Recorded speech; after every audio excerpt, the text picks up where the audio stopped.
Oh mon dieu, j'ai perdu mes cheveux. Coucou tout le monde, c'est Ben. Comme vous le voyez, un petit coup de tondeuse, ça fait pas de mal. Donc une petite vidéo aujourd'hui pour vous parler des pierres que je veux tailler en premier.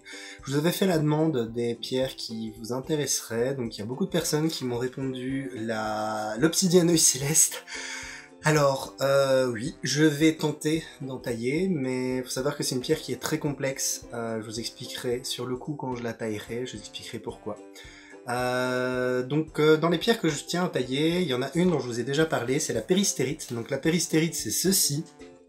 La péristérite, donc, c'est une pierre que j'aime bien, mais c'est surtout en fait qu'elle m'intrigue. J'ai envie d'expérimenter de la tailler. Ensuite, comme pierre, donc vous avez l'aigle marine. Donc l'aigle marine, c'est ceci. La pierre de mon cœur, la pierre que j'aime le plus, celle qui me fait vibrer, celle qui fait remonter des choses en moi.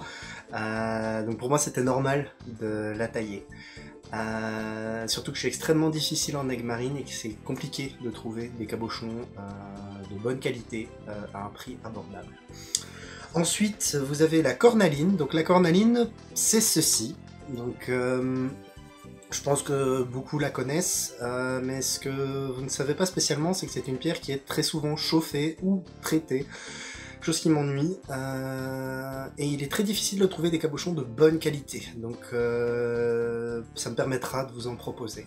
Ensuite, vous avez, parce que j'ai ma petite fiche, encore une fois en bas, l'améthyste d'Uruguay. Donc l'améthyste d'Uruguay, c'est ceci. Pourquoi l'améthyste d'Uruguay? Parce que c'est l'améthyste avec la couleur la plus belle qui existe à mes yeux. C'est un violet, mais d'une intensité, d'une profondeur extraordinaire. Donc voilà, je tiens à en tailler. Ensuite, vous avez la Septaria de Madagascar. Ceci. C'est une pierre que j'aime énormément. La preuve, j'en ai une là ici autour du cou. C'est une pierre qui me parle, c'est une pierre qui, étrangement, déplaît à pas mal de personnes, mais les personnes qui l'expérimentent finissent généralement par beaucoup l'apprécier et avoir du mal à s'en passer. Et pour finir, la Pietersite. Alors la Pietersite, je vais en tailler, ça c'est sûr, parce que elle fait partie de mon top 5, peut-être même de mon top 3 des pierres que je préfère, mais c'est une pierre assez onéreuse. Et si je tiens à en tailler, c'est parce que c'est compliqué de trouver de beaux cabochons, surtout de belles pierres qui, moi, vont vraiment me parler, parce que ma Pietersite, c'est ceci. C'est une pierre qui a des motifs, qui raconte une histoire, et je veux avoir ce motif devant les yeux et faire la forme en rapport avec ce motif. Donc voilà, n'hésitez pas dans la vidéo à me dire s'il y a une pierre qui vous intéresse. N'hésitez pas à partager.